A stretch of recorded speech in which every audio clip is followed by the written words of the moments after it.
বিসমিল্লাহির রহমানির রহিম। সম্মানিত মুসলিম তাওহীদ জনতা, আজকে পবিত্র কোরআন কারীম থেকে একটি ইসম আজম নিয়ে আলোচনা করব। যে ইসম আজম পরে আল্লাহর কাছে দোয়া করলে আল্লাহ তাআলা দোয়া কবুল এবং মঞ্জুর করে নেয়। যে ইসম আজম পরে আল্লাহ পাকের কাছে সুস্থতা থেকে মুক্তি চাইলে আল্লাহ তাআলা সুস্থতা দান করেন। অভাব অনটন থেকে পরিত্রাণ চাইলে আল্লাহ তাআলা পরিত্রাণ দান করেন। মোট কথা, মানুষের যত প্রয়োজন সকল প্রয়োজন আল্লাহ তাআলা মিটিয়ে দিবেন সে একটি শব্দের মাত্র দোয়া পরে আল্লাহ পাকের কাছে দোয়া করার দ্বারা। আমি যে শব্দটি বলবো এটি পবিত্র কোরআন কারীমের মধ্যে এই শব্দটি উল্লেখ রয়েছে। এটি এমন একটি শব্দ, আল্লাহ তাআলা শব্দটা শুধুমাত্র একবারে এই পবিত্র কোরআন কারীমের মধ্যে উল্লেখ করেছেন। দ্বিতীয়বার এই শব্দটা কোথাও কোনো জায়গায় কোনোভাবে উল্লেখ করেন নাই। আল্লাহু আকবার। তাহলে বুঝতে পারছেন যে আল্লাহ পাকের একটি স্পেশাল শব্দ আছে যেটা তিনি শুধুমাত্র একবারে ব্যবহার করেছেন। আমি আপনাদেরকে সেই শব্দটি বলবো। কালিউবি একটি কিতাব আছে, সেই কিতাবের মধ্যে একটি ঘটনা বর্ণনা করা হয়েছে। সেখানে একজন অমুসলিমের কথা এসেছে। সে অমুসলিম দীর্ঘ ৩০ বছর যাবৎ তার এক মূর্তি ছিল সনাম।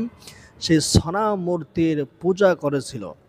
একদিন ঘটনাক্রমে তার মুখ দিয়ে বেরিয়ে গেল সমাদ, যেটা আল্লাহ পাকের একটা সিফাতি নাম। এই সমাদ শব্দ শোনার সাথে সাথে আল্লাহ তাআলা গাইবভাবে জবাব দেওয়া বলেন, আইনা কুনতা আবদি ইলাল আন, হে আমার বান্দা, এতদিন তুমি কোথায় ছিলে?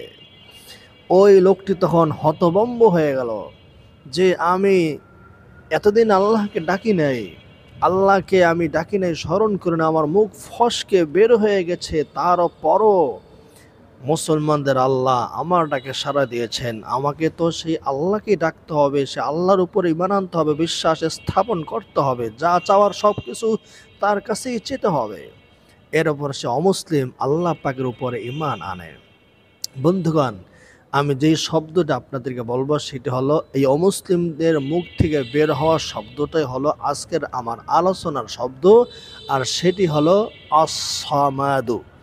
পবিত্র কোরআন কারীমের সবচেয়ে ছোট যেই কটা সূরা আছে এর মধ্যে অন্যতম একটি সূরা হলো সূরাতুল ইখলাস, কুল হুয়াল্লাহু আহাদ। এই সূরাটি, এই সূরার ২য় নম্বর আয়াতেই এই শব্দটা এসেছে। আল্লাহ তাআলা বলেন, কুল হুয়াল্লাহু আহাদ, আল্লাহুস সামাদ, লাম ইয়ালিদ ওয়া লাম ইউলাদ ওয়া লাম ইয়াকুল লাহু কুফুয়ান আহাদ। কত চমৎকার একটি সূরা, তাই না? আল্লাহ তাআলা বলেন, হে নবী আপনি জানায়া দেন আল্লাহ তাআলা একক, আল্লাহুস সামাদ, আল্লাহ তাআলা বেনিয়াজ, কারো মুখাপেক্ষী নয়। আল্লাহু আকবার। আল্লাহ তাআলা পৃথিবীর কারো প্রতি বিন্দু পরিমাণ মুহতাজ নয়, মুখাপেক্ষী নয়। অথচ পৃথিবীর প্রতিটা বস্তু একটা বালু কণার থেকে সবাই, আসমান জমিন পাহাড় পর্বত কুল কায়নাত সব আল্লাহ পাকের মুহতাজ, আল্লাহ পাকের মুখাপেক্ষী। আল্লাহর কাছে আমাদেরকে ফিরে যেতে হবে। আমরা যেতে চাইলেও যেতে হবে, যেতে না চাইলেও আল্লাহর কাছে যেতে হবে। আমরা যদি আল্লাহর কাছে না চাইতে চাই, আমরা আল্লাহর কাছে যেতে বাধ্য। আল্লাহ তাআলা পবিত্র কোরআন কারীমের বারবার এই কথাটা উল্লেখ করেছেন, ওয়া ইলাইহিল মাসির ওয়া ইলাইহি তুরজাউল উমুর ওয়া ইলাইহিন নুশুর, যে আল্লাহর কাছে ফিরে যেতে হবে, আল্লাহর কাছে প্রত্যাবর্তন করতে হবে, আল্লাহর কাছে একসময় তোমরা উপস্থিত হবে, এরকম বারবার বলেছেন। দেখুন, আমরা ফেরাউনের কথা জানি। সে দীর্ঘ ১৭ বছর যাবৎ শাসন কার্য পরিচালনা করেছে। সে মনে করেছিল আর কোনোদিন সে মরবে না, কারণ নীল দরিয়া পানি, সাগরের পানি তার কথায় চলতো। তাই বুঝতে পারছেন কত বড় প্রতাপশালী ক্ষমতাশীল ছিল সেই ফেরাউন। এই ফেরাউন নিজেকে খোদা দাবি করে বসেছিল ফেরাউন। এই ফেরাউনও আল্লাহর কাছে যেতে চায় নাই, কিন্তু তাকে যেতে হয়েছে, সে যেতে বাধ্য হয়েছে। আমরা সাদ্দাতের কথা শুনেছি। সাদ্দাত আল্লাহ পাকের ভেস্তে যেতে চায় না, এই জন্য সে নিজেই দুনিয়াতে ভেস্ত নির্মাণ করেছে, কিন্তু আল্লাহর কাছে তাকে যেতে হয়েছে, সে বাঁচার কোনো রাস্তা খুঁজে পায় নাই। এই জন্য আমাদেরকে আল্লাহর কাছেই যেতে হবে। তো আল্লাহ তাআলা হলেন আস-সামাদ, বেনিয়াস, তিনি কারো মুখাপেক্ষী নয়, বরং পৃথিবীর সবাই আল্লাহ পাকের মুখাপেক্ষী। তাহলে বুঝতে পারছেন এই শব্দটা কত দারুণ একটা শব্দ, কত মজাদার এবং চমৎকার একটি শব্দ। এই শব্দ পরে আপনি আল্লাহর কাছে যখন যা কিছু চাইবেন আল্লাহ তাআলা আপনাকে তাই দিয়ে ধন্য করে দেবেন। এই শব্দটা আপনি কিভাবে পড়বেন? আপনি পাক পবিত্র হবেন, উযু করবেন, কিবলামুখ হয়ে বসবেন। এরপর কয়েকবার দুরূদ পড়বেন সাল্লাল্লাহু আলাইহি ওয়াসাল্লাম। কয়েকবার দুরূদ পড়ে নেবেন। মনোযোগ সহকারে ইখলাস নিয়ে ভক্তি শ্রদ্ধা করে দুরূদ পড়বেন। যখন দুরূদ পড়বেন তখন মনে মনে ভাববেন আমার দুরূদটা ফেরেশতারা এই মুহূর্তে রাসূল সাল্লাল্লাহু আলাইহি সাল্লামের সামনে পেশ করছে, উপস্থিত করেছে। এটা মনে করে আপনি পড়বেন। কয়েকবার দুরূদ পড়বেন। আর এটাও মনে করতে পারেন যে মোরাকাবায় চলে যাবেন, ধ্যান করবেন যে আমি রাসূল সাল্লাল্লাহু আলাইহি সাল্লামের রওজার সামনে দাঁড়াইয়া দুরূদ পড়তেছি আর আমার দুরূদটা রাসূল সাল্লাল্লাহু আলাইহি সাল্লামের কাছে এই মুহূর্তে যাচ্ছে। এরকম মনে করে ধ্যান আর খেয়াল নিয়ে দুরূদ পড়বেন। আপনার যে কয়বার পড়তে মনে চায় দুরূদ পড়বেন। অনেকে 11 বার বলে, 22 বার বলে, 41 বার বলে, 100 বার বলে। আমি এইগুলো কোনো সংখ্যা উল্লেখ করতে চাই না। আপনি যতবার পড়বেন ততবার আপনার জন্যই ভালো হবে। এখন আপনি বিষয়টা নির্ধারণ করতে পারেন। একবার দুরূদ পড়বেন। এরপর দুরূদ কেন পড়বেন? আল্লাহর নবী রাসূল সাল্লাল্লাহু আলাইহি ওয়াসাল্লাম বলছেন, যে ব্যক্তি আমার উপর দুরূদ পড়বে না সে যদি কোনো দোয়া করে সে দোয়া আল্লাহ পাকের দরবার পর্যন্ত পৌঁছে না, তার মানে সে দোয়া কবুল হবে না। এজন্য আমাদেরকে কয়েকবার দুরূদ পড়ে নিতে হবে। দুরূদ পড়ার পরে পড়বেন আস-সামাদ। সবথেকে ভালো হয় সম্পূর্ণ আয়াতে পড়বেন। সূরা ইখলাসের ২য় নম্বর যে আয়াত আছে আল্লাহুস সামাদ, এই আল্লাহুস সামাদ পুরো শব্দটাই পড়েন। এই আয়াতে কারিমাটি পুরোটাই পড়বেন। আস-সামাদ পড়লে হবে, তবে আল্লাহুস সামাদ পড়লে সবথেকে বেশি ভালো হবে। এরপর আল্লাহুস সামাদ এই শব্দটি ১০০ বার গুনে গুনে পড়বেন। খুব মনোযোগের সাথে, ধ্যানের সাথে, খেয়ালের সাথে পড়বেন।